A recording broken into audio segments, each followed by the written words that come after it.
خوش آمدید. آپ پروگرام دیکھ رہے ہیں افطار ٹائم تسلیم صابری کے ساتھ. موضوع ہمارا آج رحمت ہے اور اس پر گفتگو کا آغاز کرتے ہیں کہ رحمت کسے کہتے ہیں, رحمت الہی کا تصور کیا ہے, رحمت للعالمین سرکار دو عالم صلی اللہ علیہ وآلہ وسلم کو فرمایا گیا, اس سے کیا مراد ہے, اور رحمت کے مظاہر ہم یہاں پر کیا دیکھتے ہیں, قیامت کے دن کیسے دیکھیں گے. یہ سب چیزیں رحمت کے تصور سے واضح ہونی چاہیے. مفتی صاحب, رحمت کسے کہتے ہیں, کیا ہے رحمت؟ بسم اللہ الرحمن الرحیم. اللہم صلی علی محمد وعلی آل محمد. تسنیم بھائی, جہاں تک رحمت کا تعلق ہے تو اس کا تعلق اگر بندے سے ہو جائے تو رحمت کا جو معنی ہوتا ہے وہ شفقت کے ہے اور کسی پر ترس کھانے کے ہے. اور ظاہر ہے کہ شفقت کا تعلق یا ترس کھانے کا تعلق دل سے ہوتا ہے. تو جب ہم رحمت انسان کی بات کرتے ہیں کہ ایک انسان دوسرے انسان پر رحمت کرتا ہے تو اس کا معنی یہ ہوتا ہے کہ ایک بندہ دوسرے بندے پر شفقت کرتا ہے, ایک بندہ دوسرے بندے پر ترس کھاتا ہے اور ترس کھا کر یا شفقت کر کے اس کی مدد کرتا ہے. لیکن جب رحمت کی بات ہم کریں گے اللہ تبارک و تعالیٰ کے ساتھ تعلق کر کے تو رحمت الہی ہم کہیں گے.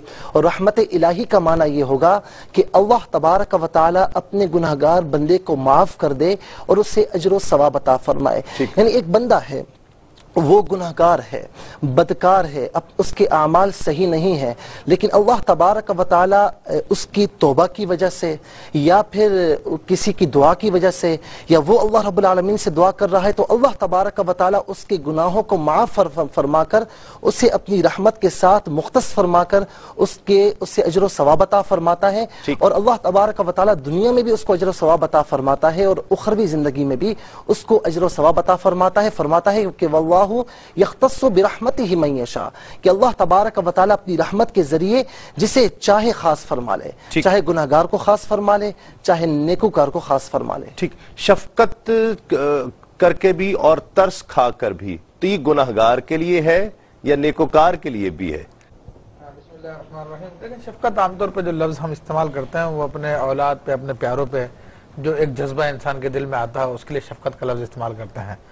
جبکہ کوئی شخص کسی کی حالت اگر غیر ہوتی ہے, واقعی وہ قابل رحم ہوتا ہے, تو اس پر اگر کچھ عنایت کی جاتی ہے تو اس کو ترس کرنا کہتے ہیں, جذبہ ہمدردی کے تحت. اور اللہ تبارک و تعالیٰ نے یہ جذبات انسان میں پیدا فرمایا ہے. حدیث کریمہ میں آتا ہے کہ اللہ تبارک و تعالیٰ اپنے بندوں سے ایک ماہ سے زیادہ یعنی 100 ماہوں سے زیادہ 70 ماہوں سے زیادہ بڑھ کے محبت فرماتا ہے. اور پھر آپ علیہ السلام نے ایک مثال بیان فرمائی کہ ایک عورت کی جو اس کا بچہ وہاں پہ کھیل رہا تھا وہ آگ کے قریب تھا, تو وہ جیسے بچہ آگ کے قریب جاتا تھا اس کی ماں کو دوڑ کر جو اس کو جا کے پکڑ لیتی تھی, اپنے سینے سے لگا لیا کرتی تھی.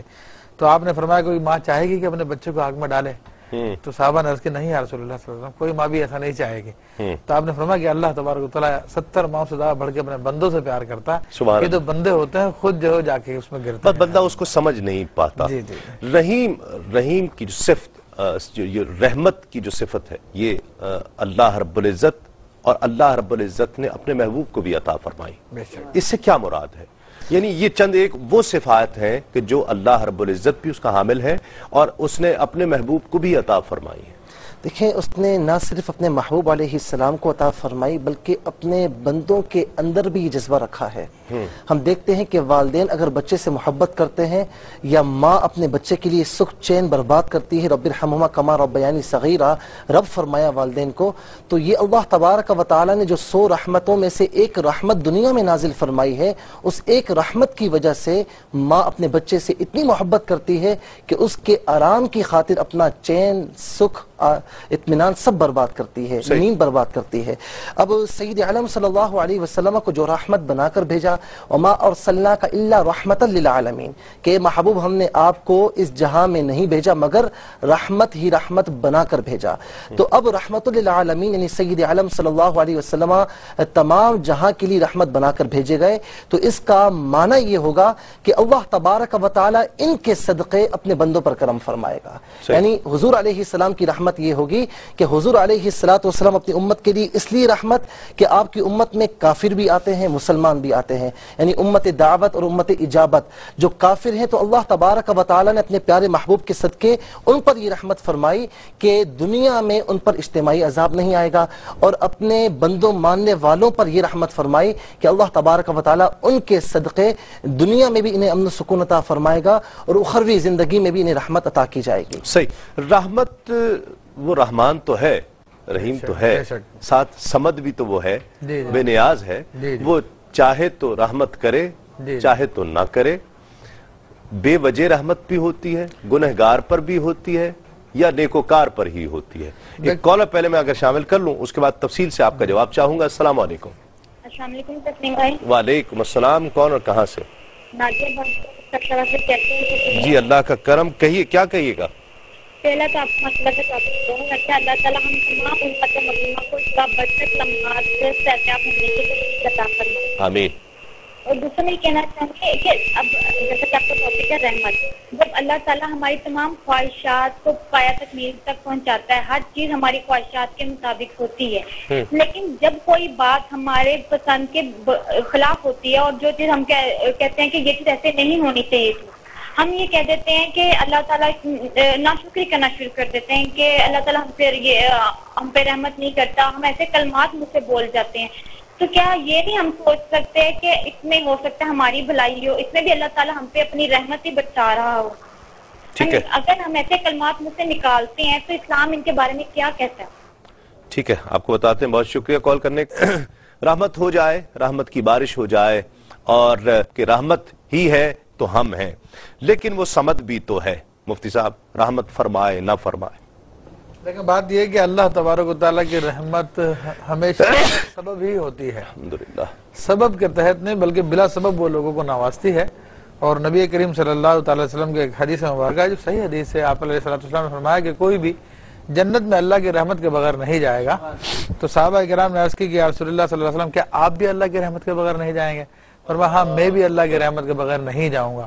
تو اللہ کی رحمت ہے وہ بلا سبب ہے. حدیث کریمہ میں آتا ہے کہ نبی کریم صلی اللہ علیہ وسلم مسجد میں موجود تھے، ایک اعرابی آیا اور آ کر دعا کرنے لگا کہ اے اللہ تو محمد صلی اللہ علیہ وسلم پر اور مجھ پر رحمت نازل فرما، کسی اور کو شریک نہ کرنا. تو اس پر نبی کریم صلی اللہ علیہ وسلم نے فرمایا یہ شخص تو نے اللہ کی رحمت کو تو بہت محدود کر دیا. اللہ کی رحمت تو بہت وسیع ہے، اس کی رحمتوں کے 100 درجات ہیں، یا اس نے 100 رحمتیں تخلیق فرمائی، ان میں سے ہر رحمت زمین و آسمان سے زیادہ بڑی ہے. اور ان 100 رحمتوں میں سے صرف ایک رحمت ہے جو اس نے زمین پر نازل کی، اپنے مخلوقات پہ ابھی نازل فرمائی، جس کی وجہ سے ماں اپنی اولاد کو پالتی ہے، پرندے جو ہے پانی پیتے ہیں، مخلوقات زندہ ہیں. یہ صرف ایک رحمت ہے، وہ بلا سبب کی ہے. کیونکہ ہم اگر مسلمان پیدا ہوتے ہیں کہ مسلمان گھرانے میں، تو یہ بغیر سبب کا ہے. کون سی ہم نے پیچھے نکی کی تھی جس کے سبب ہمیں جو کام آئی ہے؟ جی ہاں یقیناً یہ اس کی رحمت ہے نا. جی ہاں بلا شبہ اللہ کی رحمت ہمیشہ بلا سبب ہے، ہمیشہ بلا سبب ہے. یعنی اس کے لیے ہم کوشش نہیں کر سکتے. کوشش تو ہم کریں گے، ایک اہلیت ہوتی ہے، اس کے لیے ٹرائل ہوتا ہے. ہاں لیکن وہاں پر جو فیصلہ کیا جاتا ہے تو سمجھ گئے. واہ بہت خوب. رحمت کے مظاہر ہم کیسے دیکھ سکتے ہیں؟ کس طرح ہم رحمت کو دیکھ سکتے ہیں؟ میں اس تناظر میں پوچھنا چاہ رہا ہوں کہ ہم برے کام بھی کر رہے ہیں جناب، ملاوٹ بھی کر رہے ہیں، اور جب کوئی پوچھے گا کیسا چل رہا، اللہ کی بڑی رحمت ہے. دیکھیں یہاں پر ایک آیت کریمہ ہے، سورہ انعام کی آیت نمبر 148 ہے. فرمایا فَإِن كَذَّبُوكَ فَقُلْ رَبُّكُمْ ذُو رَحْمَةٍ وَاسِعَةٍ، کہ محبوب اگر وہ آپ کو جھٹلاتے ہیں تو آپ ان سے کہہ دیجئے کہ تمہارے رب کی رحمت جو ہے بہت وسیع ہے. تو اس سے یہ معلوم ہوا کہ نبی علیہ السلام کو جن لوگوں نے جھٹلایا، لیکن اگر وہ توبہ کر لیں اور اس دین کی جانب آ جائیں تو اللہ تبارک و تعالی ان کو اپنی رحمت میں شامل فرما لے گا. لیکن اس کے بعد فرمائے کہ وَلَا يُرَدُّ بَأْسُهُ عَنِ الْقَوْمِ الْمُجْرِمِينَ، لیکن اس کا عذاب جو ہے وہ مجرموں سے ٹلتا نہیں ہے. یعنی جو توبہ کے بغیر مر جائے، اس دین میں نہ آئے، تو پھر اللہ تبارک و تعالی اس سے اپنی رحمت کے ساتھ مختص نہیں فرماتا. تو بات وہی ہے کہ اس کے احکامات کی اگر ہم نافرمانی کرتے رہیں، اور نافرمانی کے بعد آپ نے توبہ بھی نہیں کی، گناہوں سے شرمندگی کا اظہار بھی نہیں کیا، اور بغیر توبہ کے آپ اپنے معاملات چلا رہے ہیں، اور پھر کہیں کہ اللہ تبارک و تعالیٰ کی رحمت شامل حال ہے، تو اب یہ رحمت شامل حال نہیں ہے. دیکھیں اللہ تبارک و تعالیٰ نے کفار پر بھی رحمت فرمائی، وہ رحمت یہ ہے کہ دنیا میں ان کو رزق عطا فرماتا ہے.